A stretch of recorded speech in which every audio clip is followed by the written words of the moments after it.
he say he wanted for? Maybe little reindeer antlers. He said something specific. A Rudolph nose.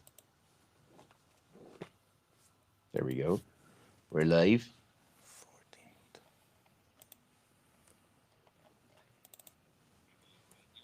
The fuck? Welcome. Now, the real question is, what's the video quality like today? Oh, it's PDG, I think. That's good. Yeah.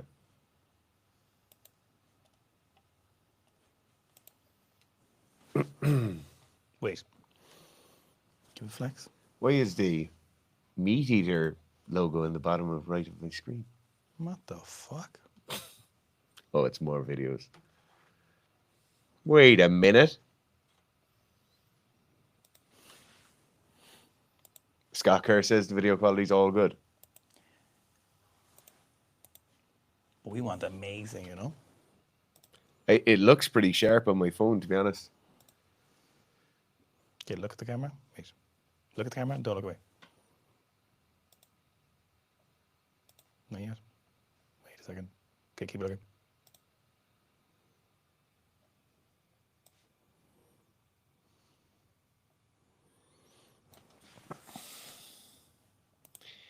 My God.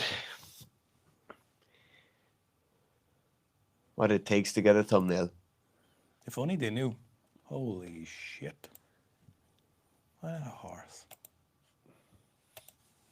He's gonna Dexa soon. Moritz? Oh, you have to get a GP referral letter for a Dex in Ireland. No way. Yeah. Stop Yeah, it. tried to book one last week. And what did I say? You have to get a GP referral letter for a DEXA scan in Ireland. That is an absolute. That is a joke. They're all private clinics, like. But can you not just go in? No. But my body fat levels. Oh, God. You Moritz says the medicine ball joke in the last video got me out of the blue. What was the medicine ball joke? Where I was pretending that they were a baby. Oh, yes. A baby. You're a baby. Is there many people here? Yeah, the lads are filing in new. Okay, everyone, please don't be late. Thank you. Can everyone please like the live stream? Whether you like it or not, really. There's a bit of thumbnail alterations going on here, just to give you a little behind the scenes action. I was talking to an AI bot trying to fix a setting, and then I had to ask a different AI bot somewhere else to see if they knew better, and then neither of them knew better. Scott also says you can get a DEXA in Northern Ireland, but the accumulative 10 hours of driving would probably just be easier to go to your GP and get a letter. Don't you just mean in Ireland? Well, no, he said Northern Ireland. That's what I I see know what where I you're going. fucking said. I see what you're doing here. No, that's nice. Not nice. Ah, that's lovely, Isn't sure. that lovely now? Are we on the case? Oh, you're definitely on someone's case. Oh, that's strange shit. Okay, everyone's here. Okay. Scott Kerr says, this is a question for you, Garth. Any new book recommendations on fantasy or sci-fi seen on your Insta that you hadn't a good time with one recently? So, wait, hang on a second now. Show on stream. There we go. No. All I'm doing at the moment is watching older movies and reading old books because You're a grumpy old man. everything sucks. Now, is it Ed Lawrence writing the new ones? Is Ed Lawrence not the YouTube guru? Ed Lawrence is a YouTube guru. Who am I thinking of? Mark Lawrence. Typically, Mark Lawrence's stuff is really good. All of his stuff, except until this latest trilogy. Basically, it's about this library that exists in like every universe, and it's first two are actually kind of interesting because there's a big twist in one of them, and now the third one is complete tripe. Like, I'm skipping through pages, which I never do. I'm 93% of the You're way. skipping pages of a book. I'm like, blah, blah. I'm like, what's happening? Like, because I know the ending's going to be ridiculous. Like, his original trilogies and stuff were super, Right. but not great. So I'm trying to finish it. Actually, before I was going to bed last night, I was reading about indigenous Native American people because I had no interest in going back to my book. Reading a book or reading like an article on it? Just reading articles on them. I was reading about the Cree and stuff. I'll tell you the book I'm reading at the moment. You can read.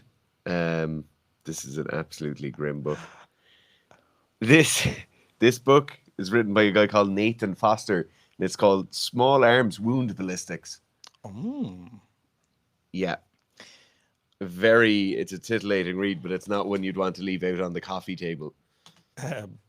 Boujlin says, can ChatGPT write good waves and programs based on your needs? No, because you'd have to prompt it with prompts that would let you know that you understand the subject matter, and therefore you wouldn't need ChatGPT to write you the program. So, no, it can't. You can't just be like, write me a good weightlifting program, and I won't write you one. How I would see this is in the same way where you'd ask ChatGPT to write you a good novel on a really specific area. It won't be able to do it because you just literally have to feed it all the things you need to know. Oh, is that why there's all those smut requests for the furry novels? Was that you? I thought someone hacked into her account. But the adult genre, what is it? Furry smut? Is all furry smut? Like, is all furry... Like... I think everything to do with furries is smut, I'd say. I can't imagine there's too much day-to-day literature out there for the life of a furry. You know? Right, let's answer a serious question for a second. Not That Strong said, heading away for a month in December, how best to peak for a squat for a max out before I go? So if you're trying to peak your squat, I'm going to assume that you've been doing some kind of intense training up until now, and you're not at the phase 1 of a weightlifting program or squatting program where you're doing your 10s or 8s. And even in that scenario, you could streamline it a little bit.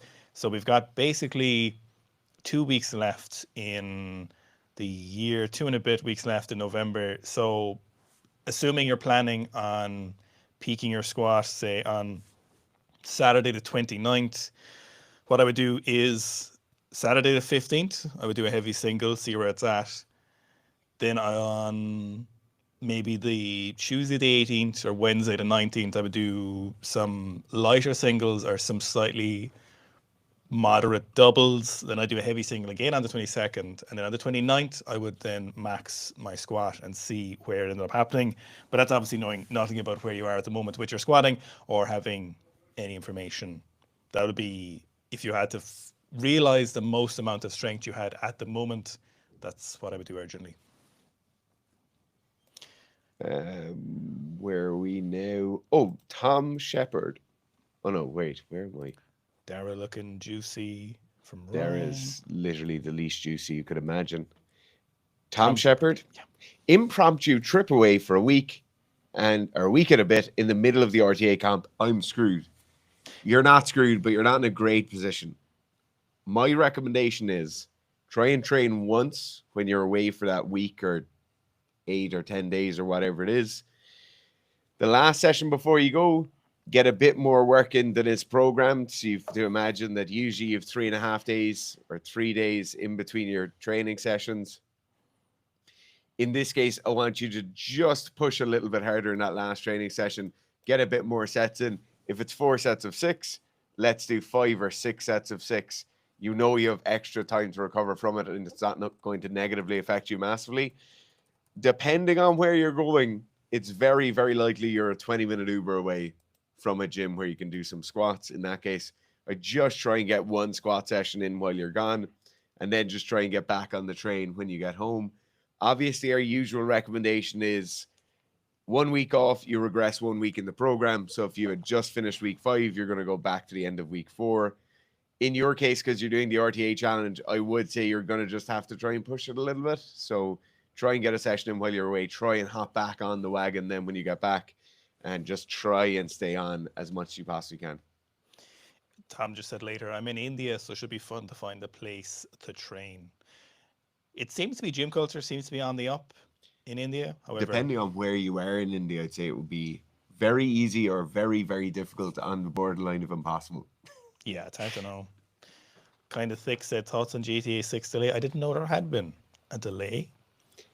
Bread Banana, who's I assume is first cousins with Banana Bread, said Banana Bread changes their username more than any other person I've ever known. But it's still Banana Bread, you know.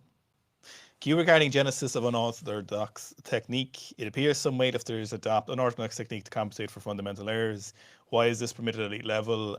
Where's the next question? Is this a fault of coach or athlete? So there's a few things going on here. Sometimes it's basically a cost benefit analysis, and it's like, okay, we probably could fix this, but how fast could we fix this?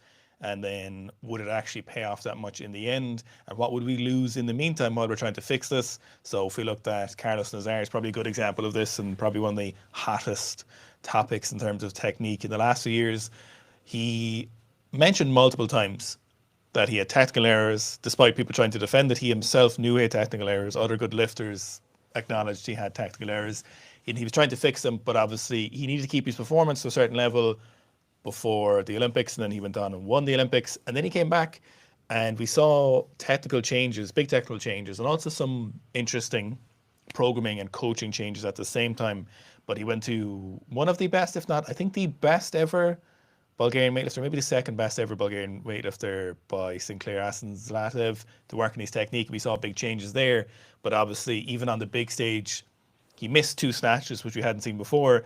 Now you might look at that and think, oh, does that mean the new technique is bad? No, it just means that it's not settled in yet, and it's something that takes longer for the groove to kind of show up for them, and that repetition to happen, and those precisions at heavier weights. So when it comes to that elite level, one of the first places is the fact that it just might not be worth it and you can get to that stage. Part 2 of the question is not saying about anyone in particular, but PEDs make up for a lot of egregious errors.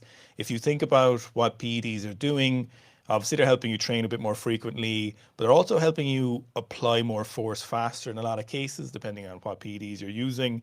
So if we were to take probably the arm bend being one, so the arm bend essentially slows down the barbell and it makes it harder to smoothly turn the barbell over. As Anton likes to say, the bar doesn't fly when it's turning over, which I think is a nice little cue. When you're taking lots of PEDs, typically what happens in someone who's not using PEDs, you're a natural lifter, is that your arms are the weakest link and you're trying to load your back and your legs as much as possible when you're weightlifting. And when you bend your arms, you're shifting that load to your arms. And as a result of that, your arms just are not as strong. Of course, they're not. You know, you can't bench press as much as you can deadlift or as you can squat because your arms aren't as useful, and so we slow down the barbell. But when you've got really heightened biology, your fast twitch fibers are firing, your central nervous system fires really aggressively, you've got a lot of aggression, you can make up for that with those PEDs. Then lastly, the third part of the question, or third part of the answer, is the fact that sometimes they just kind of don't care. A lot of times in these systems, you know, we might see something like Miso Asona and his dad, and they're super tight knit team and their family, and they care about him, and things really matter. Even Carlos's coaching team, everyone seems to be on board. You know, and there's a Weightlifting House documentary. His knee was sore, and they just stopped the session because they didn't see a point. But when we were in the Uzbekistan National Training Center, there was a junior lifter. He clearly had an unbelievably painful elbow. And we know it's very painful because of the fact he couldn't rack an empty barbell or hold a barbell overhead. And this is a lifter who'd snatched 180 odd kilos. So if you snatch 180 odd kilos, it's almost guaranteed that you can have a very high tolerance to training and pain, because there's just no way you can get there in weightlifting without going through pain. So we can assume that this elbow pain was very bad, like super intense elbow pain. And the coach looked at him like the coach had just stepped in dog shit and left the training session and left. So it's kind of like anthropomorphizing animals almost. Sometimes we think that all of these coaches and all of these training clubs and all of these training systems really care about their athletes and they love them. But as with any other job, a lot of times it's just a job for these people, and some of them love it and they want to do their best. And it kind of follows, I suppose, that general bark path distribution or bell curve is just kind of, there's some fantastic coaches, there's probably a lot of people who are pretty good, and then there's just some people who don't care. And in these systems where weightlifting is a job and you have multiple lifters coming up every few years or months or whatever, one individual lifter might mean very, very little. You know, we saw this with Ilya, for example. He had scenarios where he had to leave the national team, had to get in contact with the president. The president gave him special opportunity to do whatever he wanted. So there's a lot of dynamics at play there. You know, it might not be worth it. PEDs play a big part in it, no matter what you want to say. if you were less powerful, you couldn't get away as much technical errors. And sometimes it comes down to just complete apathy. Where you're just like, oh, fuck, I have to go coach a weightlifting club again today. So that's kind of why. I think sometimes we see this from the outside. And again, Darren and I have been lucky enough to been to lots of countries and seeing the system and seeing how the butter is made or the bread is made. And again, it's just like a job, and you get to know people, and you've been coaching for long enough, and it's swings and roundabouts. Or it's kind of, some people are really good coaches and they care and they want to fix everything, and some people are just like, oh my god, another competition. If you're 30 years into it, where does it go? For the last thing on those coaches, as well as like the only advantage to them making a technical change would be that you'd lift a kilo more and be closer to getting a medal in competition, because that is the metric of importance. And so for many of them, particularly the more old school style coaches, they just have no mass or no respect for really, really good technicians, or some of them in that case Owen was talking about wouldn't put any precedent on that, because that wasn't something that was important to them during their era. There was other things that were incredibly important during their era that you could get away with a lot easier, that probably aren't as prevalent now. And so you just see coaches kind of stuck in that thing of, just get rid of them, just get another athlete in, another person will take their place. You're also assuming as well that the coaching knowledge that they have is something that's sufficient enough to allow them to be able to change that. Again, if you think of any job in the world, there's people who got there and you're like, how the fuck are you in this job? And so Mm-hmm. too is that with coaching. Like they were talking about there, again, not saying they're bad coaches, but a technical model is something that mightn't be present. If you talk to Gabriel when he was coming up in Romania and he was in a training club, you might have seen him on the videos where it's underneath the stadium. They didn't have a technical model that they taught everyone. The coach just had so many youth lifters, and obviously the coach understood the technique very well. And he would just point to someone if someone was doing something wrong. So if baby Dara was in there, 12 years old, and he was smashing the barbell away, there'd be a 15-year-old in there, and he would say, "Look at Lotso baby Dara at 15. You'd see he's not smash his hips into the bar. I want you to not do that." And that's kind of how that transfer of intelligence and training logic went in those scenarios. So there's a lot of things at play, but some of it is just bad coaching. And it can be easy to start thinking then, oh, there must be a reason that they do this. That has to be. But in reality, it's just not good coaching sometimes. Not to signal out any specific scenario, of course. John Booker, 8512, Got him. says, during a back squat, especially at heavier loads, the bar path will drift over in front of my right foot on the way up. I think about keeping my heel down on that side, but it feels like a temporary solution. There's two areas or elements to this. So the first thing is, why is the barbell drifting over there? Well, usually we see that kind of weight shift. More often than not, it's an imbalance in ankle mobility from side to side. Do a half-inch kneeling wall test. If it's drifting over your right side, your right knee will probably get a lot closer to the wall than your left-hand side will. If it's not something like restriction around the ankle, then it likely will be weakness in one of those legs. So you can do something like a front foot raised split squat. Check your level of stability during those. Check how much load you're able to handle for sets of 4, 6, or 8 reps. You'll start to get a good idea on these. And then if half-inch kneeling wall test or your front foot raised split squat doesn't show up anything, then you go to single leg assisted pistol squats, and you'll see what's happening here. You can do them as heel taps, whatever. An assisted single-legged squat, and you'll get a good idea for where that imbalance is coming from, but it's probably going to be the half-inch kneeling wall test. The second area to this, though, is something I'd like to dive into a small bit deeper. You said, I'm thinking about keeping my heel down on that side, but it feels like a temporary solution. So every coaching cue we use, every derivative of a lift, every complex of a lift, every added accessory we put into training is a temporary solution, because we're hoping it makes some sort of physiological or psychological change to how we're training. And then that in turn brings around a more well-rounded athlete or a better system of moving. So with these kind of cues, this is something people often ask about. Let's say for arm bend in the clean, oh, I'm really trying to keep my arms straight. I'm really thinking about it. How long will I have to think about this for? All of these cues are temporary. All of these cues are only going to hang around for as long as you need them to hang around for. But it's definitely something that I wouldn't see as it being a bad thing. Like, people will think about the use of pause squats, if they're losing their bottom position and they can't maintain their bottom position, well, they'll say, oh, this is only a temporary solution.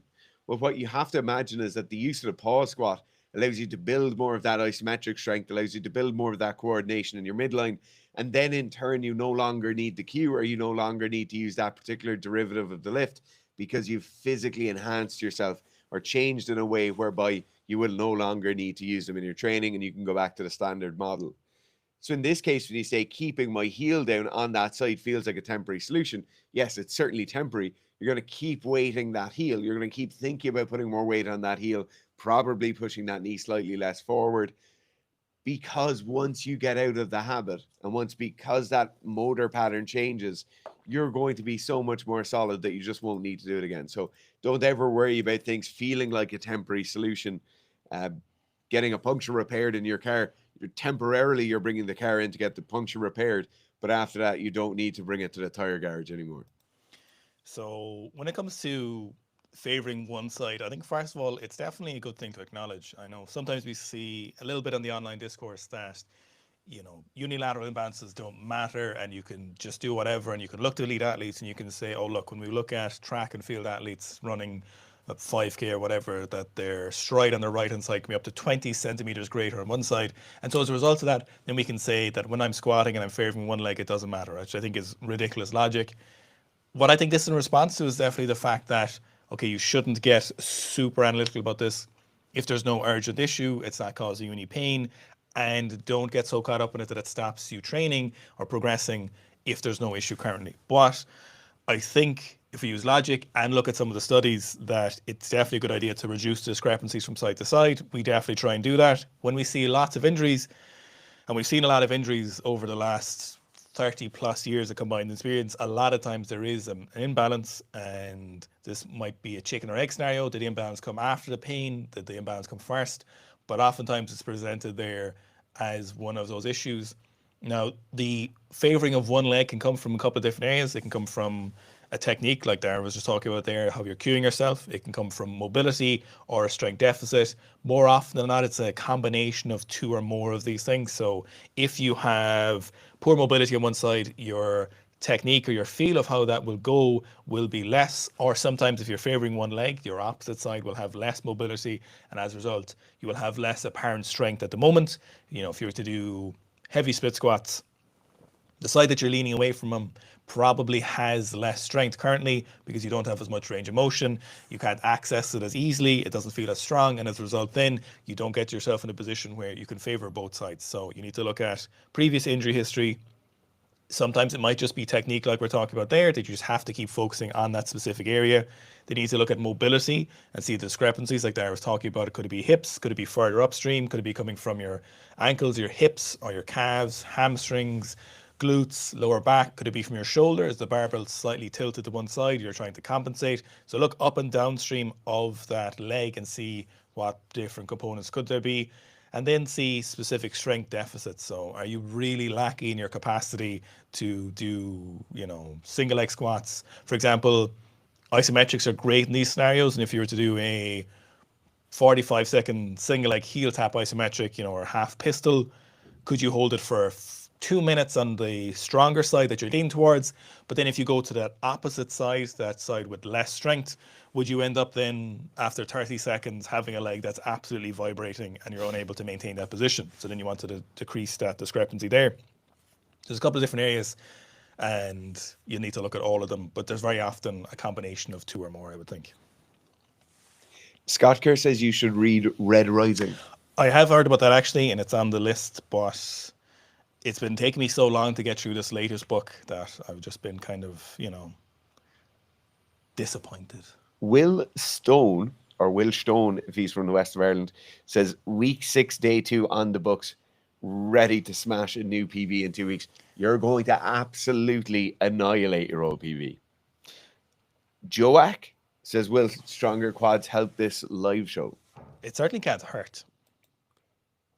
Nishgal says, last two RTA session, I forgot the amount of sets and did extra sets. Is that okay? It's okay. I wouldn't make a habit of it. The amount of volume you're doing from week to week is thought out, and there's a reason we're doing 3 sets or 4 sets or 5 sets or 6 sets. So try not to make it a habit. It's not going to majorly hurt you if it happens once or twice, but try not to do it. Zimpam says, why is almost nobody doing a truly dead start squats? One of Dar's biggest pet peeves, almost always stretch reflex. But even when an influencer is pausing at the bottom, they later bounce into me to get momentum from the whole body. So this is essentially just, sometimes these are really strong people. You'll see someone doing this with like 320 kilos and they're doing a pause squat, but it's really just a not bouncing squat. And obviously in those scenarios, it's still very impressive. But a lot of times people just aren't honest. And when you have that much weight in your back, you're like, holy shit, you are, it feels like 5 minutes and you've been there for half a second. I saw a really nice pause squat yesterday by someone. It was 230 kilos, really nice and upright. It was a CrossFitter or training at a CrossFit gym. Might have been French person, if anyone can think of it.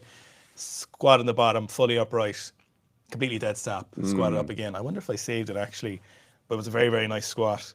But in a lot of these scenarios, people just aren't really paying attention or being super honest, or you're like, oh, I'll put this on Instagram now. So you're just trying to rush through it to make sure you make the lift. Interesting thing about the stretch reflex is technically in those scenarios, it's not going away. It's just the amount you're getting is dissipating from it. So technically, any stretched muscle will rebound faster. Now, the length of time obviously is hard to investigate in these scenarios with a weight in your back. Obviously, what you're trying to do is you bounce again, you're coming up, but they have studies done on, I think it was on rats, and they put them in like a downward facing dog, and they were looking at how long the stretch impacted, if you added actual extra muscle tissue or was it neurological. But instead of looking at the hamstrings, I think they looked at the lower back and they found a lot of bunching in the lower back because they put the rats in it for like 30 minutes. Yeah. And then they said, oh, stretching makes the muscle more relaxed and you lose rigidity from the muscle. But they were looking at obviously the incorrect muscle group for that scenario. So they put the rat like a downward facing dog where their hamstrings would have been facing or stretched. Yeah. But they were looking at lower back musculature and they were like, oh, it seems to have been relaxed. I'd love to find Okay. out. The other part of this is, right, the reason we don't see a massive amount of it is because the pause squat is just there as a little accessory. Like it's the same reason we don't see a massive amount of bicep curl 1 rep max, why we don't see a massive amount of single arm overhead press 1 rep maxes. The pause squat is just a little tool or a little coaching cue or a little added extra that we can help fix or help bring about certain changes we want in people's squats. But it is rarely something that is chased by a large group of people to actually make them better at squatting or make them better at sport or make them better at whatever. When it comes to using the back squat, whether it's for weightlifters, whether it's for powerlifters, whether it's for people who just want a stronger back squat, or whether it's for athletic populations who want to be stronger, more powerful, the most important thing is big heavy weights moving fast. And so the pause and the full dead stop pause takes that away from us. It reduces that, whether that's by 10%, 15%, 20%, whatever it is, there's a reduction there. And so I think we don't see quite as many of those, or we don't see people chasing them to the same level of really high skill execution, because it's in many ways similar to squatting on a Bosu ball or using an earthquake bar or something along these lines. It's a tool. Certainly the pause squat is a very useful tool. It'll be far more useful than the previous 2 exercises I mentioned there, and a lot less bullshitty. But it's just a tool at the end of the day. It's an accessory exercise, and I think that's probably why we don't see it. Like, certainly everything Owen is saying is true. And to add on to that, because people are doing it so infrequently, that it is just there as like an added little extra, is probably why you don't see quite as many people doing it. Nishgal says, I'm finding due to my long torso, even high bar, my back failing before my legs. I am doing back extensions and Romanian deadlift, but it feels like I'm tipping over at times. So with a really long torso, you're in a great position. So you've short little stumpy femurs, hopefully you have pretty long tibias and a long torso. This makes you really well built for doing certain things. Certain things will include back squatting, particularly the high bar back squat position, front squatting, snatches, cleans, all of these things will massively benefit from shorter femur lengths and longer torso lengths. The negative side of that, in a similar fashion to whereby you're well built for squatting, you are going to be poorly built for hinging. And so in that case, because your lever is longer, there's just a hell of a lot more leverage there when you hinge over at your hips. In many cases, people with incredibly long torsos, and we know a fair few of them, get to this point where they say, my back cannot get stronger, my midline cannot get stronger, I cannot get a better deadlift. And it's simply not true. It will just take you a bit longer to do so. In the same way where the camp of people who have very long legs, we like to say, I can't get strong legs, I can't squat with a super upright position. You can certainly do all of these things, but it just takes a little bit longer to get there. Those muscle bellies are longer. Those muscles tend to have to deal with a lot more of that force because the lever is so much longer. And so it just takes a little bit longer and a bit more training and a bit more volume for you to get to the point where you have that perceived increase in proficiency with things like the Romanian deadlift, with things like the back extensions. It will just take you a fair bit of time to get to the point where you really feel strong and dominant with those. Really important to remember when you're failing a squat or failing a lift is that at something is going to have to fail. Something is going to be the weakest link when you're doing your strength lifts, regardless if you are built incredibly well for the specific lift or you're built terribly, something does fail. So don't get too caught up, which I do see sometimes where people are like, oh, this is my body type, and so therefore this is what will happen to me. And as a result of that, then I'm always doomed for this to happen. But there's absolutely nothing stopping you getting a massive back extension, like doing 60 kilos for sets of 10, holding at the top for 20 seconds. There's nothing stopping you getting 120 kilo barbell rows for sets of 10. There's nothing stopping you getting a 2.5 times body weight Romanian deadlift. There's nothing stopping you doing weighted sit-ups with 30 kilos. Like, there's nothing stopping you absolutely demolishing your torso and making it as strong as physically possible. Maybe running something like the anti-glass back program on the Seeker Strength app after the squat program is done. But in those scenarios, it's definitely a thing that should be looked at, and it makes a massive difference. And you'd be really surprised how far you could progress that if you cover those areas. It, like, ultimately, like I was talking about there, it is just levers, it is just physics. And so if you can produce force in that opposite direction, so if you want to cave forward when you're doing high bar squats, increasing your ability to stay as upright as possible or keep that consistent as possible or keep that amount of flexion and extension in your back as consistent as possible is ultimately a matter of you doing more strength training in those specific areas. And so if you get to a place where you can do really strong weighted pull-ups or chin-ups, you can do big back extensions, you can do heavy sit-ups and side bends, there's nothing stopping you being in a position where that's no longer an issue and your legs catch up. But ultimately, don't kind of pathologize your particular body type. It's definitely not something to be concerned about. And it definitely is a thing that happens to people who might be slightly less favorably built for these things. And you'll start getting caught up in, no, because I have long femurs, I can't do any squats. But then you'll see someone like Bogdan Goza, he's a Ukrainian lifter, and he'll doing like 280 kilo squats as a 110 kilo lifter. So don't get too caught up in that actual body type. Just look at it a bit more, or zoom out even a little bit further and just say, what's failing my torso? What can I do to make my torso stronger? Steroids.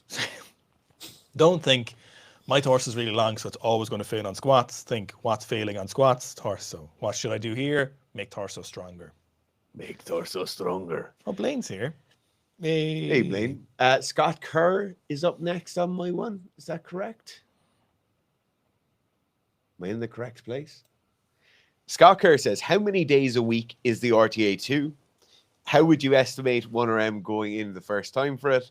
Max is likely somewhere between 230 and 240 kilos currently, or I assume kilos, sorry. Would you underestimate to be safe? So the RTA2, the Road to Anywhere squat program part 2, is 2 days per week for 12 weeks.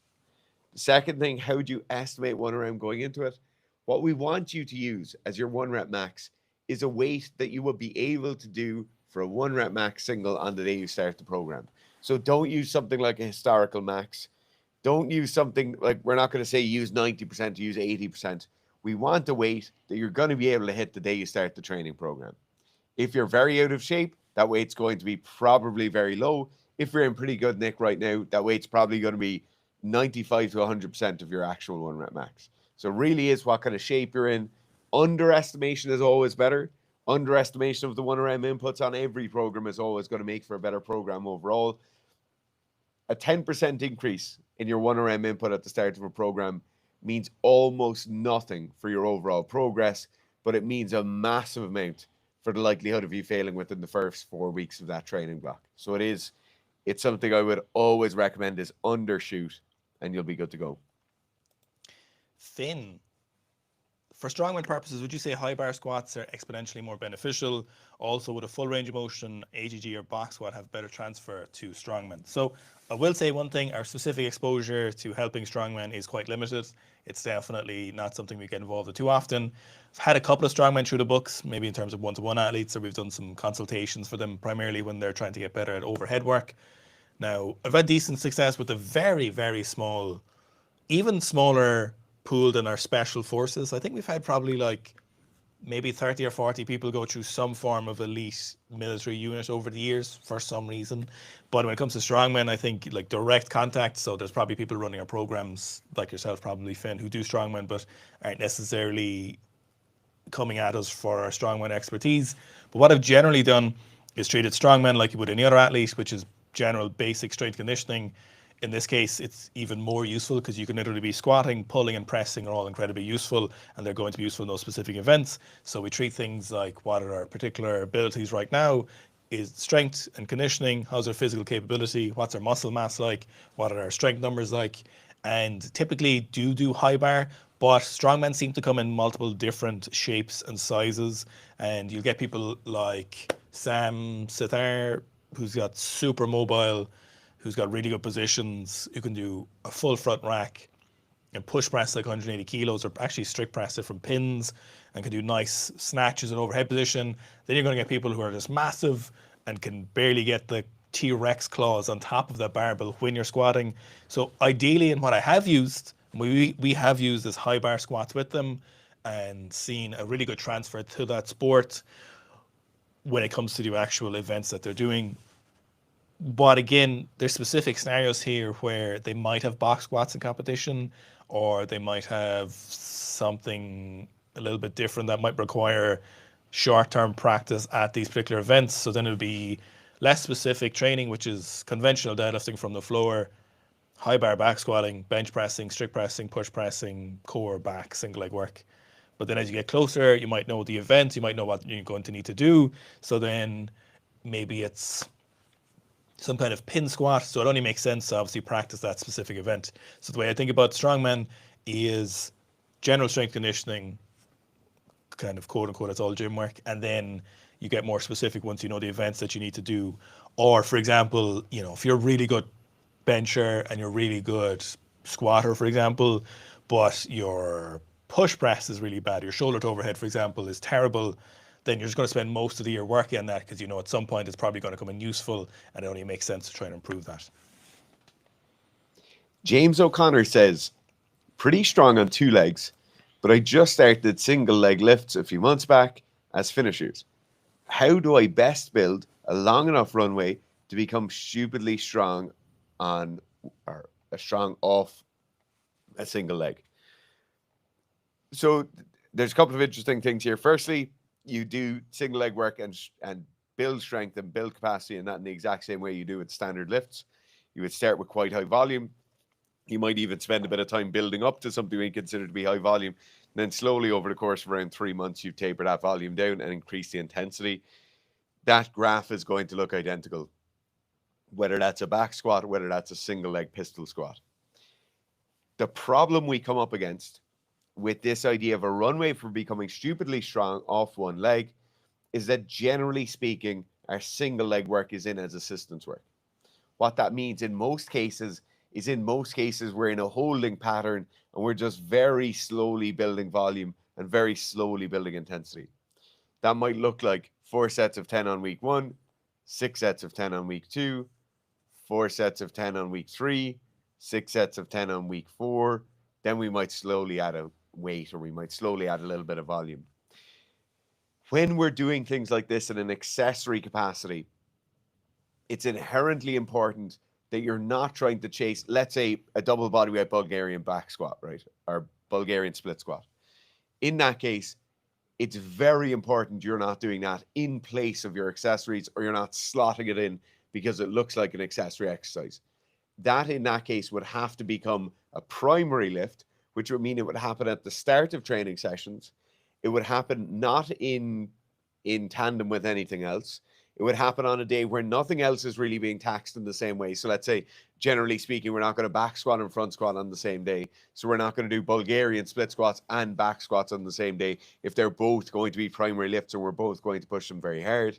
And then the final thing with that is, in the same time where you're not going to push for a back squat 1RM and a front squat 1RM and push those really hard during a single cycle, you're not going to be chasing something like a Bulgarian split squat 1 rep max and a high bar back squat 1 rep max in the same strength cycle. Certainly the high bar back squat will be a very good accessory for it, but it's very important, if you want the best possible runway for that, is that you're going to set that up as a strength exercise, follow things that look very similar to strength progressions.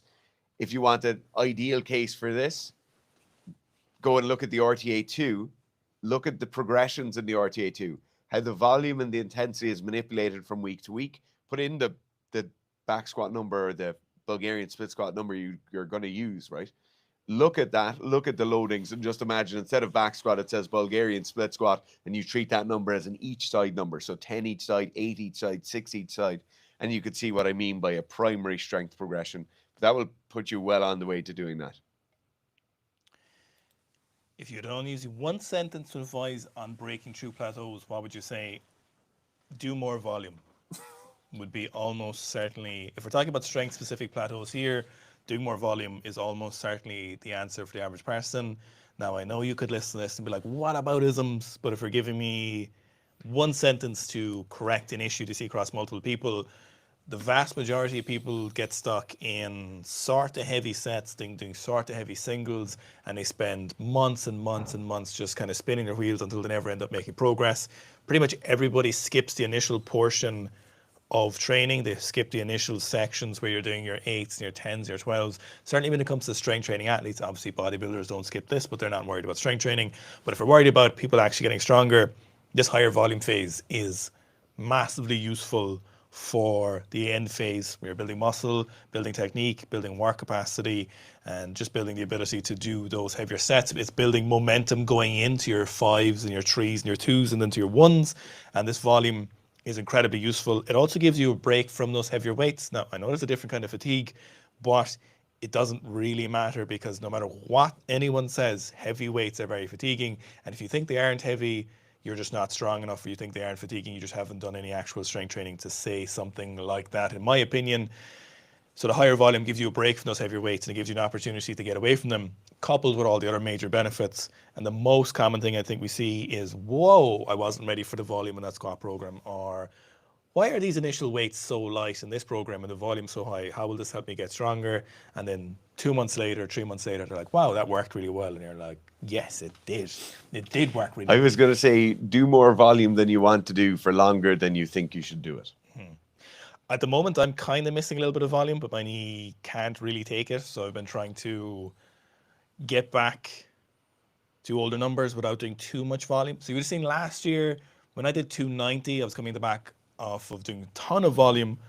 Wow, that was coming on the back of a load of well, I was actually doing this as well in my hand. So I was after coming off a 1 year long training where I did tons of volume and high frequency, and so I was able to do very efficient training to get 290. Now I've gotten far back as 260, and I know my knee isn't quite there yet, but it's improved a lot the last few weeks. But I can really do it some sessions where I can get, you know, a couple of 5s in or multiple sets of 3. Whereas a lot of the point up until now, I've been trying to scratch by on 2 or 3 sets of 3, or maybe 1 top set of 3, and then to get that consistently and across multiple sessions. So definitely do more volume. Danny 4795 says, in my last training block, I have built to 75 kilo snatch for multiple smooth triples. But at the end of my peak, I couldn't snatch 82 kilos. Heavy snatches get in my head and I end up clarking. Any tips? There's a video on the Seek a Strength channel. On this channel, you're watching this video on right now, called Building Confidence Under the Bar. The thumbnail is a picture of Toma Loredana. That's the video you need to go and watch, and that will fix everything, because it's a 20-minute thing to explain all No, that to you. explain it to them. So the main thing is, right, when you get to heavyweights, there's a number of things working against you. The first thing is, on those 75 kilo reps, you have such momentum coming up to them. You're probably touching 60, 65, and 70 kilos regularly in the months leading up to that. Then you're going for 65, 70, 75 kilos, and you're building this momentum consistently in training. Now, because of those things, actually, interestingly, that Owen just mentioned about volume and we building a lot of volume at the start of a training program, we have many, many touch points with those weights, and weights of similar size or weights of similar mental intensity to you. And then we get to the end of the program and we start transitioning into these 77 kilo attempts, the 80 kilo attempts, the 82 kilo attempts. Not only are they now just coming at the end of the program, but we also touch that weight so much more infrequently than we do the lighter ones, because we're not going to be doing the sets of 4s, the sets of 3s, the sets of 2s. We're not going to be doing 6 sets, 5 sets, 4 sets with that, because those weights are significantly heavy where we're just not going to be able to handle it. Because of that, we end up having far less momentum with those heavier weights. They end up becoming placed on top of a pedestal to the point where you really don't get to do it that often. So when you are doing it, you perceive this importance, or you have this level of perceived importance in your brain around that, and you tend to mess it up. Second thing on this is, we tend to mess up heavier weights because heavier weights are pulling us into poorer positions, and we might just have slight inadequacies, whether that's through postural musculature, whether that's through a lack of speed or ability to contract enough muscle tissues fast enough, to whereby heavier weights massively reduce how well our technique looks, or how well we move a barbell with our actual technique. That's not because your technique is poor. That's because your body isn't physically prepared to maintain those positions throughout those pulls. If I am pulling on 200 kilos, my body is at a certain level. If I was to then go and pull on 300 kilos, I am not able to maintain those same positions. I'm certainly not able to maintain those same positions while moving the barbell adequately fast enough. And the same thing is happening here when you're going from 75 kilos for triples to 82 kilos for a single. You're trying to move the bar at the same speed, if not even faster. The barbell is significantly heavier to the point where maybe it's some subscap stuff is moving around and your shoulders are slightly further forward.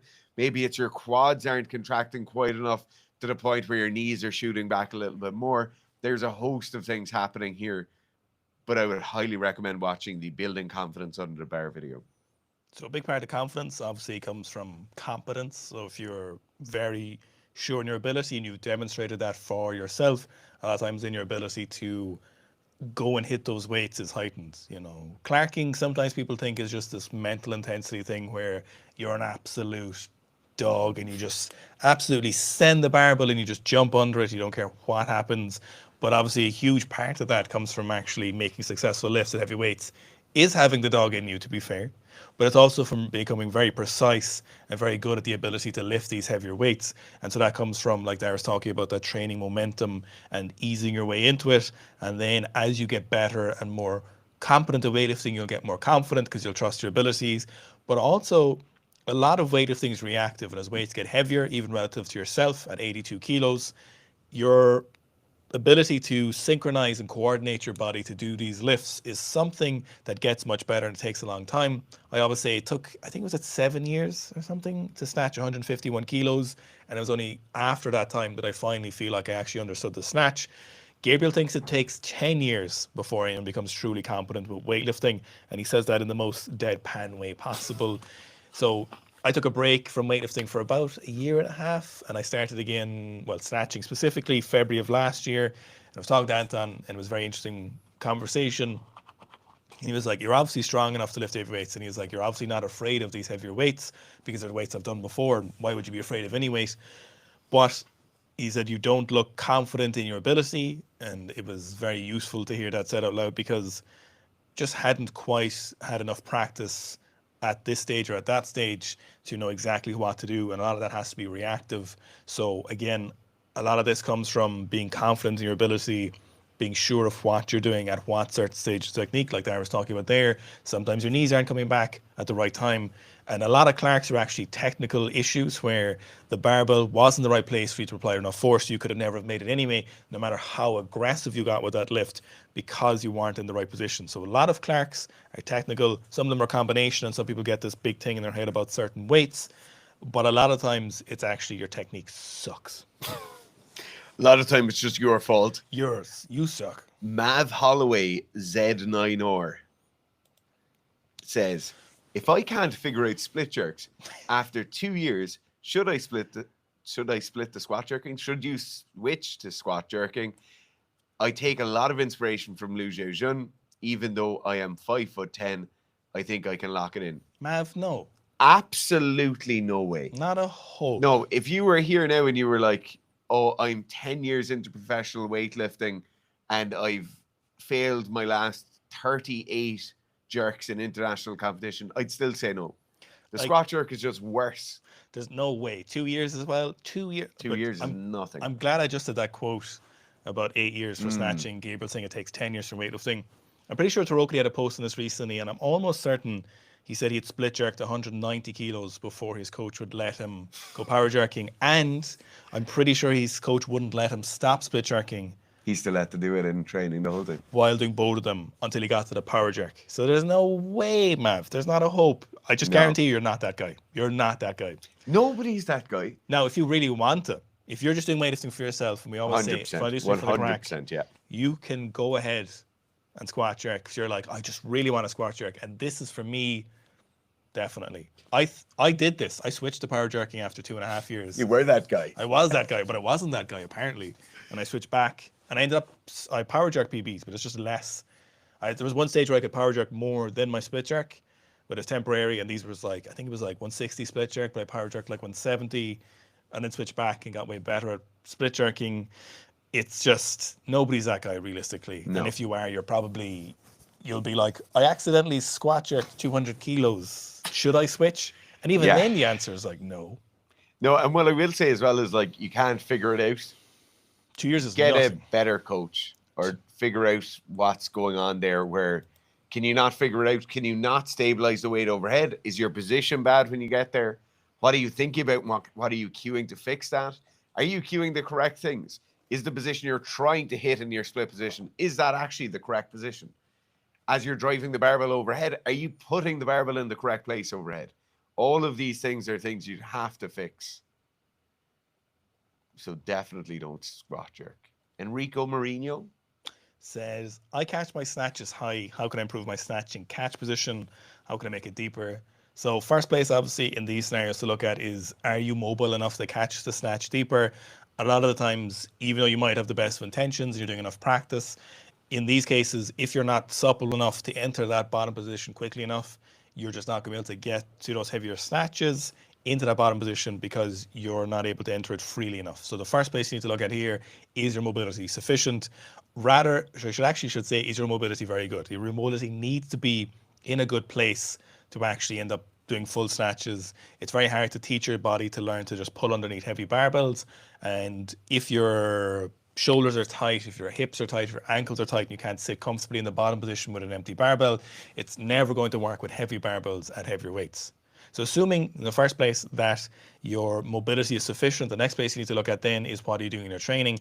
If you're doing tons of powers, tons of muscle snatches, you're doing high block muscle snatches, and you're doing hang power snatches, cut out all of those temporarily, cut out anything that's not a full snatch, because you just need to get used to the repetition of doing full snatches. They need to make sure that your technique is sufficient, which is almost certainly not Eric or Enrico. Your technique is definitely causing issues. A lot of times here, people are swinging the barbell, and as a result, then they have to wait for the barbell to come up overhead, so they're strong enough to pull it there, but they're not accurate or precise enough to get underneath the barbell or to technically proficient, so they can't do full snatches. So you need to look at technique. And then you need to make sure that you're spending lots of time in the bottom position of snatches to make sure that you're actually getting comfortable with it. So even though your technique might be okay, which is probably not, and your mobility might be good, which it could be, you still need to build a lot of time underneath the barbell in the overhead squat position to make sure it gets comfortable. Danny Oh, Danny. 4795 says, keep the content, keep making people stronger. Thanks, Danny. Something. Something. I've just got cleared and completed my ACL rehab after surgery. Almost 2 years out, and I want to get back to full range of motion back and front squat. Got any advice? 2 years. So, Fucking hell. in this case, you've been cleared to return to exercise. What I would say is, I would think about generally preparing your entire body for that return to exercise, even if you have been training well and even if you have been consistent with your other training.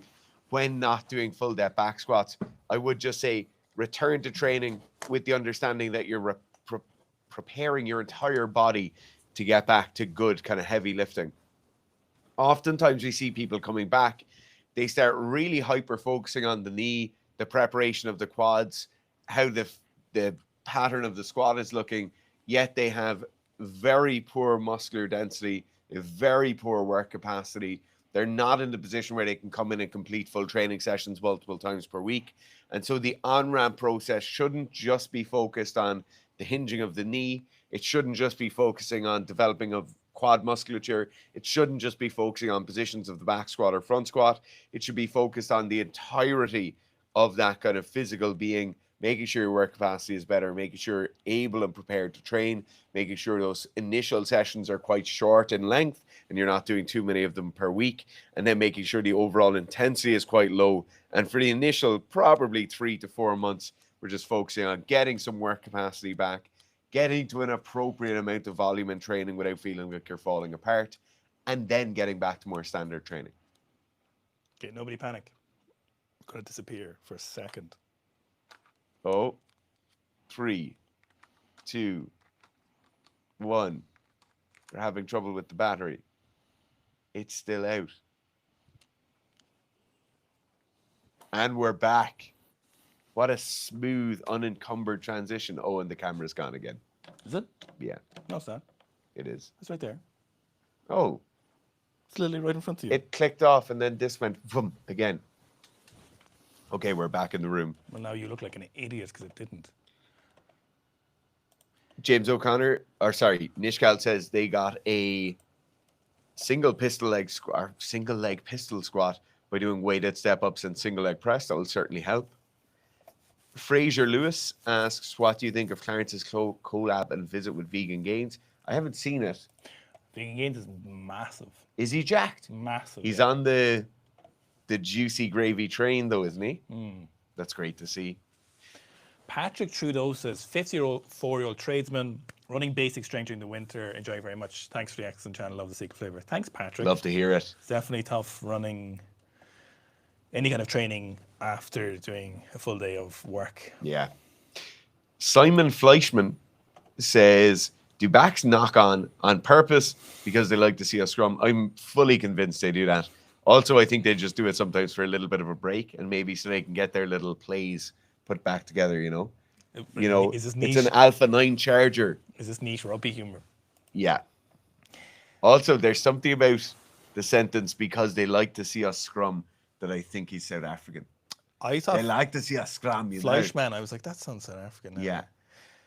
BP says, hi brother in high bar squat.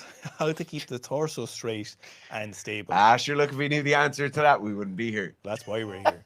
So when it comes to staying as upright as possible when you're squatting, the first thing to understand is that it's not always upright. In fact, no matter how well built if you're squatting, if you were to look at this from the side, you're pretty much going to see some inclination of the torso. So what we're really looking at here is a consistent back angle. So that's probably better wording. It's the first place to understand. So then you can stop punishing yourself for not being as upright as physically possible, because some people just won't be able to sit in that close unless you get really janky with your foot positioning, your mobility, what your lower back position is in. So the first place is just think, okay, I need to make my back angle as consistently as possible. And what do I need to do that? First of all, I need to understand good squatting mechanics. We're looking at, again, high bar squatting, pretty much exclusive forward knee travel for most people. However, some people will need to focus on separating out the hips and the knees at the same time. So as their knees go forward, their hips go back, and this allows them for that back angle to stay nice and consistent. One of the main things people mess up when they're doing high bar squats and they don't have a consistent back angle is they either have the hips going back as you come up out of the bottom of the squat too early and not the knees going forward, or very often at the top of the squat. What often happens is instead of the hips and the knees going at the same time, if you go down, or if you think about hips as well, you go knees forward and hips back. What often happens is the hips go back first without any change in the knee angle, and then the knees move forward. So we've already immediately changed that back angle, which then of course makes it so much harder to keep that consistent back angle because you're adding forward momentum to the barbell, you're sending your hips back, and then you're reducing your prime movers, the quads in the high bar squat. So it's very, very important you understand squatting mechanics. The other place here is, of course, torso strength, quad strength, and mobility. So again, assuming you have sufficient mobility, we need to look at ankles, hips. A lot of times shoulder, pec, and thoracic are forgotten about when trying to stay as upright as possible in the high bar squat. And I think this is probably where some of that issue with the chest up is a bad cue came from. We've seen this a little bit frequently, which I think is completely egregious. It's just flat out wrong for the high bar squat. It's very useful in a lot of scenarios. The issue here is that some of the people saying this are very bound up, tight lifters, poor mobility. A lot of times they're power lifters or strongmen. And for them, they're unable to get chest up, and they're certainly not able to keep their chest up in the bottom of the squat. So instead of having sufficient mobility to stay upright in the squat, they just get kind of brute strength. They try and get this brace as much as possible, and then they think, okay, I'm bracing is really hard, so they can kind of brute force it through that, but most people don't have that option. So when it comes to staying upright, we do want some extension in the spine. We want that chest up because we want to keep this locked in extension. We're not overly worried about brace. A lot of times people have this concern that when I extend my chest or extend my lower back, I'm going to lose all of my brace. But that extension of the position and keeping the barbell over your midfoot is much more important than the maximum brace, because we need to stay upright. Because no matter how well braced you are, if you're leaning too far forward in the bottom as your back angle changes, you're not going to be in a good position to squat heavier weights. So we need to make sure that we have a consistent brace, but we have a good extension in our chest or our lower back, depending on what positions you're in, depending on how wide you stand, depending on your torso length and your lower body length. But in general, a big chest up is important. Look, if you're hypermobile, which a tiny percentage of the population might be, yeah, it's a bad cue. But saying that's a bad cue because a few outliers are messing things up doesn't make it a spectrum. For most people, high bar squatting, chest up is a good cue. So lastly, then you need to look at strength. Is your core strong enough? Are your abs strong enough? Is your lower back strong enough? Is your upper back strong enough? Are you able to maintain those positions? Are your quads strong enough to maintain positions and stop your torso taking over? If you can't answer all those questions, that's why. John Booker, 8512, says, thanks so much. For the record, my leg and ankle mobility are largely similar, except for my VMO on the right side being about 50% larger than on my left. 50%? I'll attack the front foot elevated, split squats like no more tomorrow. So, just one thing. That 50% is coming from somewhere. The fact that you're really dominant on your right side and really leaning into it on your right side more probably means that right knee is staying forward a bit longer. So definitely take a look at those. Enrico Mourinho says, finished weightlifting 1 in October, got my front squat to 145 from 140, clean and jerk from 111 to 113. Sadly, my snatch stayed at 91, but I ended up getting it, it moved way better and got it twice.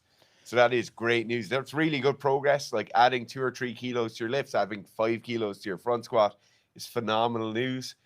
The thing with weightlifting is your snatch won't always go up at the same rate as your clean and jerk. Your clean and jerk won't always go up the same rate as your front squat. These things do just kind of follow each other along and gradually all come up at the same time. That's a very good outcome from a training block.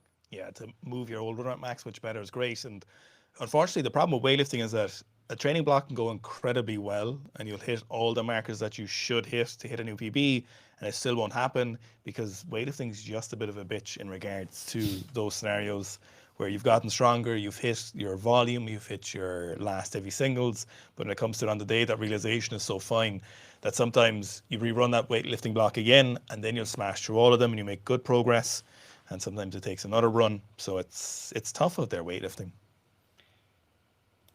The teeth brush said, I saw a rat doing a down on a dog one time. Weird in Sikhistan.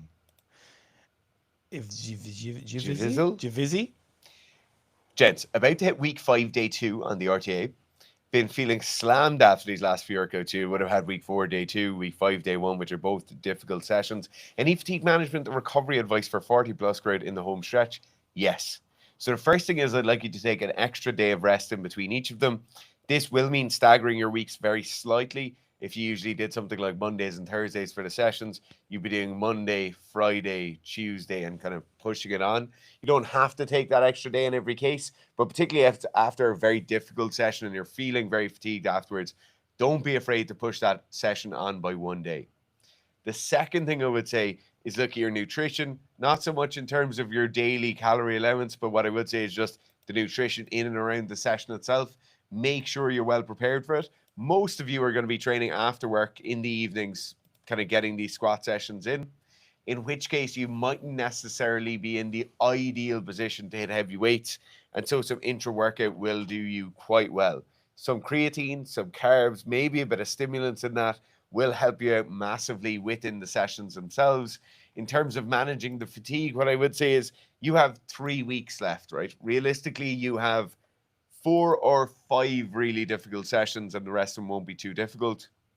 So in that case, I'd like you to really just concentrate on prioritizing sleep around those sessions, make sure everything else is as well tucked away as possible. Try and limit the amount of stress you have coming into those training sessions. If it means pushing it out by a day, push it out by a day. If it means moving it on from morning to evening, move it on from morning to evening. There are very few of the really difficult sessions left. And so you're just better off investing a small bit more into them, give it a small bit more time, give it a small bit more of your kind of social capital if you need to move things around. You're nearly there. Nishka was just saying about when he increased his deadlift, did it help the squat? McDara said, how bad is my back knee doesn't bend too much in the split jerk? Also, have you seen Shmeev, the Russian 26-year-old? So the back leg being not bent enough is what can often happen is if the back leg is too straight, your heel ends up too close to the ground and you end up less stable. And what also happens then is it pushes your hips forward. So then you need to extend your back more, try to get the barbell further back behind your hips to stay more stable. And then oftentimes you'll lose the barbell behind in heavy split jerks, or you'll end up pushing back to the back leg and losing that barbell out in front, or being really unstable recovering. So we definitely need the right amount of bend in the back knee. Kind of Thick says, what do you think 2 hard sets is all you need so popular at the moment? Seems like an increasing number of people can't be convinced the importance of volume for strength and hypertrophy. I think this is coming from a few different places. The first place is the fact that things really do just go in training blocks or cycles in the fitness industry. Unfortunately, or fortunately for you guys, we've been around long enough now to see things like this coming and going. And I think it's just a bit more intense each time now because we have such a prevalence of social media, which is obviously great in some scenarios. But for things like this, what you'll have is everyone says high volume is better, and then you get the new crowd coming up, and the new crowds are, first of all, just want to do different to what everyone else is saying. They're going to find a new way instead of realizing that you actually just have to train for 10 years before you can really get some of that big progress you're looking for. In a lot of scenarios are a good understanding. And then you have things like content creators. So if you come up when you're, let's say you're 18 or 19 and you haven't coached anyone, you haven't made any great progress yourself, so you think, how can I stand out? And you just say the opposite of what people are saying currently. And then, of course, you have people who are just looking for a particular style of training and they have a particular bias towards that. And then they're looking at that and thinking, okay, right, this is definitely the way for me because my personal experience. The problem with your own personal experience when it comes to coaching or helping others is that one individual experience isn't fantastic. And it's actually one of the things what people will say maybe about me or us when we're talking about squatting is I'll say something about the squat and someone will be like, that's easy for you because you're well built for squatting. Not counting to the fact that we've helped, I don't know, 15,000 people hit squat PBs. I'm not sure. More, tons of people, coached some massive squats, done some decent squats myself. Like the fact that I haven't thought about it. So personal experience is definitely useful in combination with coaching people and obviously understanding training methodologies, training physiology to a certain degree. So when it comes to things like this, there is just a bit of the contrarian attitude. Sometimes people are lazy. They don't want to do a lot of volume. And then you do get those individual scenarios where you've been doing something for quite a long period of time, and you think, I changed up and I suddenly felt a lot better. But what you'll notice about good programming, or if you look at our strength training, is it actually goes through those particular phases. And what I think some of these people are doing incidentally here is they're doing quite a large bit of periodization on training. So they've done high volume for years, and they'll see tons of these comments, and they'll say, I switched to high intensity and I made tons of gains. And you're like, interesting. So you did one phase of high volume with lighter weights, and then you did heavier weights with lighter volume, and you seem to hit a good peak. If only there was a name for that style of training. Where It's you divide it up into periods. or phases maybe, and you could transition through some of those phases. Just throwing it out there. So you do see a lot of that where someone says they change, or you'll see the opposite, and someone will do really high intensity and they'll switch to low volume, and you're like, oh, my joints felt suddenly better. And then you're like, oh, wait a minute, you changed phase? Oh, hang on a minute. And then in a couple of years again, where they're accidentally just periodizing themselves through training. So both of them are definitely valuable. You know, you can't do tens forever to hit a heavy single. And as a result, you can't do, your singles forever. You need to do that volume. So it's definitely a big thing in the hypertrophy crowd. See it a bit in the strength, but unfortunately, while you can kind of lie to yourself, especially if you're on gear, you can lie to yourself while you're training with hypertrophy. But if you're not on gear, you can definitely lie to yourself when it comes to hypertrophy training, because you're looking for any incremental changes, and you're doing high intensity for 2 weeks and you're like, my triceps blew up. And you're like, what does blow up mean to you? Yeah. What did you see? Like, you're looking for anything. Whereas when it comes to strength training, it's like, did you squat a PB? No. Yeah. Okay. Do you know what I mean? I don't mean to be dismissive with this comment, but in almost every case where I've seen this coming up, it's in the hypertrophy realm. And the utter complete simplicity of hypertrophy training cannot be overlooked. When you're looking to make increases in strength, increases in power, increases in speed, increases in technical proficiency with a lift or with a sporting movement, there is a hell of a lot more that goes into this than what happens with hypertrophy. Hypertrophy, we're breaking down a muscle, triggering some muscle protein synthesis. It's very, very simple. It's not complicated. You can get there in 20 different ways and they'll all work quite well. The other last thing I'd like to say on this is that in every case I've seen of this coming up, this isn't how the person got in that insane shape in the first place. In most cases, they did mostly normal training for most of their previous career. And as Owen said, they're transitioning into something else. It feels great and feels new and feels like the solution. That's all well and good when you're on a ball of gear and already in great shape. Okay. Do you want to pick one or two? Yes. Okay. I hate leaving when there's a ton of questions left, but do you want to do the Turkish says, what are your thoughts? No, sorry, that's the wrong one. Is it Ian Jones? If you're 30 minutes a week Yes. with a rugby. Where's this? I lost that question. It's pretty far down. Ian Jones. Ian Jones. Throw it up on the screen there and I'll read it off your screen. If you had 30 minutes with a rugby team for an in-season strength training, what would you focus on? Some subsection of the in-season program. So there's two answers to this. The first thing is, at the moment in the gym with the rugby team I'm coaching, the only thing I do is a small bit of what you'd essentially call range of motion work, mobility work, getting them to use barbells and steel plates to massage out tight muscle areas, getting them to go through partner stretches. Most of them, and your rugby team will be the exact same, will have incredibly tight shoulders, very tight quads and calves and hammies. And we're basically looking at the overall injury profile of the team. Where do we think the most risk is going to come from next? And then smashing that out. So they'll be in pairs. One person will be lying on the floor doing semicircles with their arms. The other person will be pinning a 20-kilo plate into their pec here. We're looking for those tight spots. They're going to drive in and compress that area. And then the person who's getting worked on will move their arm up and down. This, we're looking at rolling out their quads with barbells. They're going into stretching positions. They're doing a lot of couch stretches, band distracted stretches, opening up their chest and torso and T-spine, making sure they're slightly more mobile so that when they get pulled out of position next week in a big hit or as they hit a ruck, they're hopefully going to be able to absorb that a small bit easier. The problem in this case is with your question, and it's a good question, is in the case where there's 30 minutes available, can we do a subsection of the strength program? Yes. In this case, you could do 4 sets of 10 on the back squat, 4 sets of 10 on the bench press. Next week, do 5 sets of 8, 5 sets of 8. Next week, do 4 sets of 6, 4 sets of 6.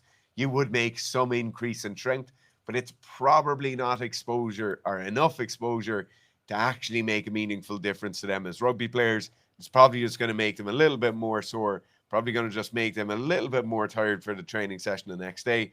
And so I'd rather just put them in a position where they're in a better position to be on the field the next day because they're taking a lot of hits. Now, we're going to have a little off-season piece coming, or not off-season. We're going to have a few down weeks, hopefully 3 down weeks over Christmas. Certainly, if we get into the gym in that period, we have multiple 30 to 45-minute sessions available to us, and then getting one or more of those in every week, and I know it's going to be consistent, then I would be recommending the solid strength movements. I'm not going for things like power cleans. I'm not going for things like med ball throws. I'm not going for large dynamic movements. I'm just going for big compound lifts. Back squat, deadlift, bench press, some sort of heavy row. Those are the movements we'll do. We'll keep the volume quite high and push them very, very hard with those. And that will be what I do for 30 minutes. Okay, so Oculus just says RTA squat per is goated. Last week I was asked about cutting depth to complete week 42. Turns out week 42 was quite easy, even with bot depth. Definitely, everyone can do it. Now, you're just saying it's okay to skip the accessories of RTA if one of my tendons will be a bit sketchy, irritated. Yeah, so definitely reducing the load, but obviously trying to address the issue, get soft tissue work in, and isometrics are your best bet when it comes to tendon health. But of course, if it gets too sore, even if you're really close to the end, I know it's hard to leave it go sometimes, but make sure it doesn't get too sore. That's going to make things worse for you in the long run, because you obviously staying healthy within reason is very, very important. Okay, I hate leaving when there's questions, and I hate leaving there's 70 odd people in the chat, but we must go. So thank you so much for all your questions. Simply must leave. We simply must leave you. So thanks for all your questions and your views, and leave a like on